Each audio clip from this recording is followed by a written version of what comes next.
नमस्कार दोस्तों, मैं कुंज प्रजापति स्वागत करता हूं आप सभी का हमारे इस यूट्यूब चैनल में। दोस्तों, आज के वीडियो में हम बात करेंगे भारतीय अर्थव्यवस्था के 20 महत्वपूर्ण क्वेश्चन के बारे में, जो कि छत्तीसगढ़ के आगामी भर्ती जैसे सब इंस्पेक्टर भर्ती, CGSEF रेंजर भर्ती या फिर छत्तीसगढ़ व्यापम द्वारा जो संयुक्त भर्ती आई हुई है, इसके अलावा डाटा एंट्री ऑपरेटर की जो भर्ती होने वाली है उसकी दृष्टि से बहुत ही महत्वपूर्ण होने वाली है। तो आप सभी लोग वीडियो में अंतिम तक बने रहें और यदि अभी तक चैनल को सब्सक्राइब नहीं किए हैं तो चैनल को सब्सक्राइब जरूर करें। तो दोस्तों, शुरू करते हैं आज का वीडियो। आज का पहला क्वेश्चन देखते हैं।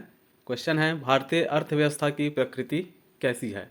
तो भारतीय अर्थव्यवस्था की जो प्रकृति है वह कैसी है? तो वह है ऑप्शन नंबर सी, विकासशील प्रकृति। भारतीय अर्थव्यवस्था की प्रकृति कैसे है? विकासशील अर्थव्यवस्था।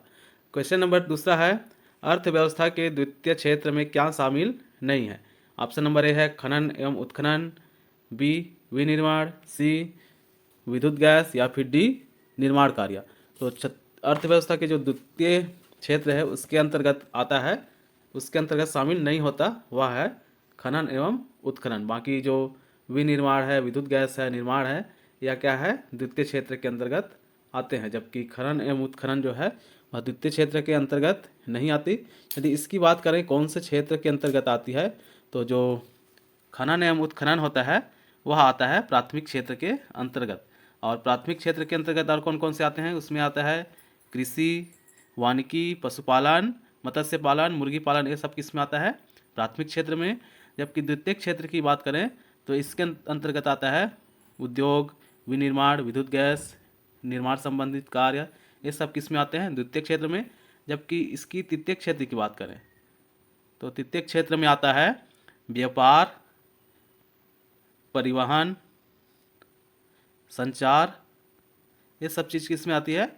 तृतीय क्षेत्र में आती है। किसके? अर्थव्यवस्था के। क्वेश्चन नंबर तीसरा देखते हैं, अर्थशास्त्र के जनक किसे कहा जाता है? ऑप्शन नंबर ए है कैनन को, बी रॉबिन्स को, सी मार्शल को या फिर डी एडम स्मिथ के। तो अर्थशास्त्र का जनक जो है एडम स्मिथ को माना जाता है। एडम स्मिथ ने एक पुस्तक लिखी अर्थशास्त्र के अंतर्गत, जो है द वेल्थ ऑफ नेशन, जिसके अंतर्गत जो है धन की परिभाषा एडम स्मिथ के द्वारा दिया गया था। क्वेश्चन नंबर 4 है, भारतीय अर्थव्यवस्था कैसी है? ऑप्शन नंबर ए है पूंजीवादी, दूसरा समाजवादी, या फिर सी मिश्रित अर्थव्यवस्था है, या फिर डी स्वतंत्र अर्थव्यवस्था है। तो भारत की जो अर्थव्यवस्था है वह कैसी है? तो वह है मिश्रित अर्थव्यवस्था। क्वेश्चन नंबर 5 है, पहली औद्योगिक क्रांति किस देश में हुई थी? ऑप्शन नंबर ए भारत में, बी ग्रेट ब्रिटेन में, सी ऑस्ट्रेलिया में, या फिर डी नॉर्वे में। तो जो पहली औद्योगिक क्रांति हुई थी वह हुआ था ग्रेट ब्रिटेन में। कब हुआ था? तो 1760 ईस्वी में ग्रेट ब्रिटेन में पहली औद्योगिक क्रांति हुई थी। क्वेश्चन नंबर 6 है, निर्धनता किस प्रकार की समस्या है? तो निर्धनता जो है बहुआयामी समस्या है, क्योंकि इसके अंतर्गत निर्धनता पोषण को भी प्रभावित करता है, आवास को भी प्रभावित करता है, स्वास्थ्य को भी प्रभावित करता है। इस कारण यह क्या है? एक प्रकार की बहुआयामी समस्या होती है। क्वेश्चन नंबर 7 है, भारत में कृषि से संबंधित क्षेत्र कौन सी है? पशुपालन, वानिकी, मत्स्य पालन, ये सब क्या है? कृषि से संबंधित क्षेत्र हैं। अतः इसका जो आंसर हो जाएगा वह हो जाएगा ऑप्शन नंबर डी, उपरोक्त सभी। क्वेश्चन नंबर 8 है, भारत में सिक्कों का निर्माण निर्गम कौन करता है? तो भारत में सिक्कों का निर्गमन करता है वित्त मंत्रालय द्वारा होता है भारत में सिक्कों का निर्गमन। क्वेश्चन नंबर 9 है, कौन सा बैंक लोगों को ऋण नहीं देता? तो जो भारतीय रिजर्व बैंक है वह लोगों को ऋण नहीं देता। यदि भारतीय रिजर्व बैंक की बात करें तो इसकी स्थापना जो है 1 अप्रैल 1935 में हुआ था, ठीक है। जबकि इसका जो राष्ट्रीयकरण हुआ था वह हुआ था 1949 में। तो यह डेट याद रख लेंगे। क्वेश्चन नंबर 10 है, रिजर्व बैंक ऑफ इंडिया का स्थापना कब हुआ था? तो मैंने पिछले क्वेश्चन में बताया था कि जो भारतीय रिजर्व बैंक ऑफ इंडिया उसकी स्थापना हुई थी 1 अप्रैल 1935 में, ठीक है।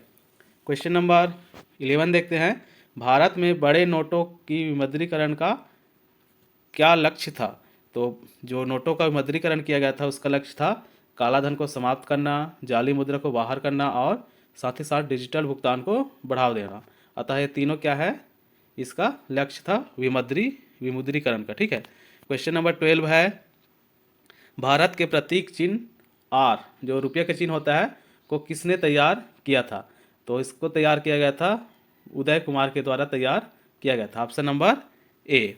क्वेश्चन नंबर 13, निम्न में से कौन सा कार्य जो है मुद्रा का नहीं है? तो ऑप्शन ए है मूल्य का स्थिरीकरण, बी मूल्य का हस्तांतरण, सी मूल्य का संचय, या फिर डी मूल्य का मापन। तो मूल्य का जो कार्य नहीं है, मुद्रा का जो कार्य नहीं है, वह है मूल्य का स्थिरीकरण। Option number A. Question number 14 है, ग्रामीण अधोसंरचना विकास निधि किसके अंदर आता है? ऑप्शन ए है सेमी, एसेबी, बी भारतीय reserve bank, D AC NABARD, या फिर डी सिडबी।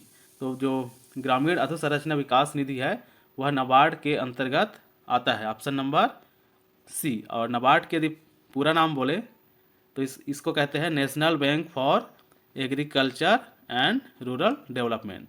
क्या है पूरा नाम? National bank of agriculture and rural development.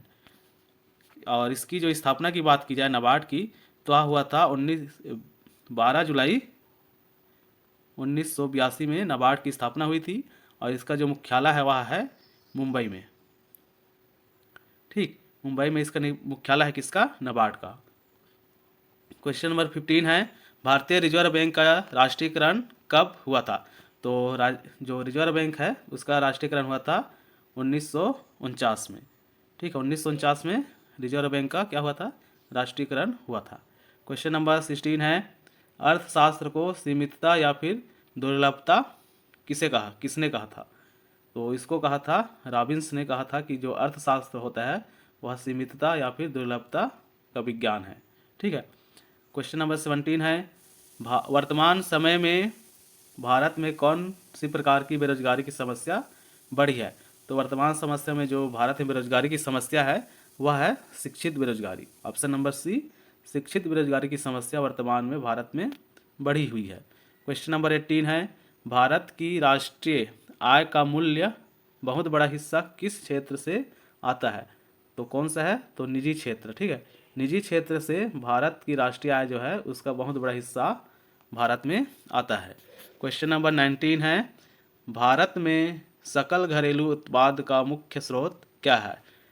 Option A है उद्योग, बी वानिकी, सी सेवाएं, या फिर डी कृषि।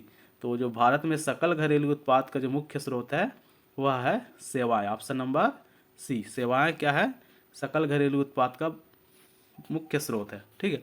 और क्वेश्चन नंबर 20 है, आज का लास्ट क्वेश्चन है, भारतीय रिजर्व बैंक का लेखा वर्ष क्या है? तो भारतीय रिजर्व बैंक का जो लेखा वर्ष होता है वह होता है ऑप्शन नंबर बी, जुलाई जून। ठीक है, यह 1 जुलाई से शुरू होकर के 30 जून तक चलती है। क्या है? भारतीय रिजर्व बैंक का लेखा वर्ष। और अन्य बैंक का जो लेखा वर्ष होता है वह होता है 1 अप्रैल से 30 मार्च तक होता है अन्य बैंकों का लेखा वर्ष। जबकि जो रिजर्व बैंक होता है उसका होता है 1 जुलाई से 30 नवंबर तक, 30 जून तक। ठीक है, तो इसका आंसर हो जाएगा ऑप्शन नंबर बी। तो आज के फिलहाल वीडियो में इतना ही।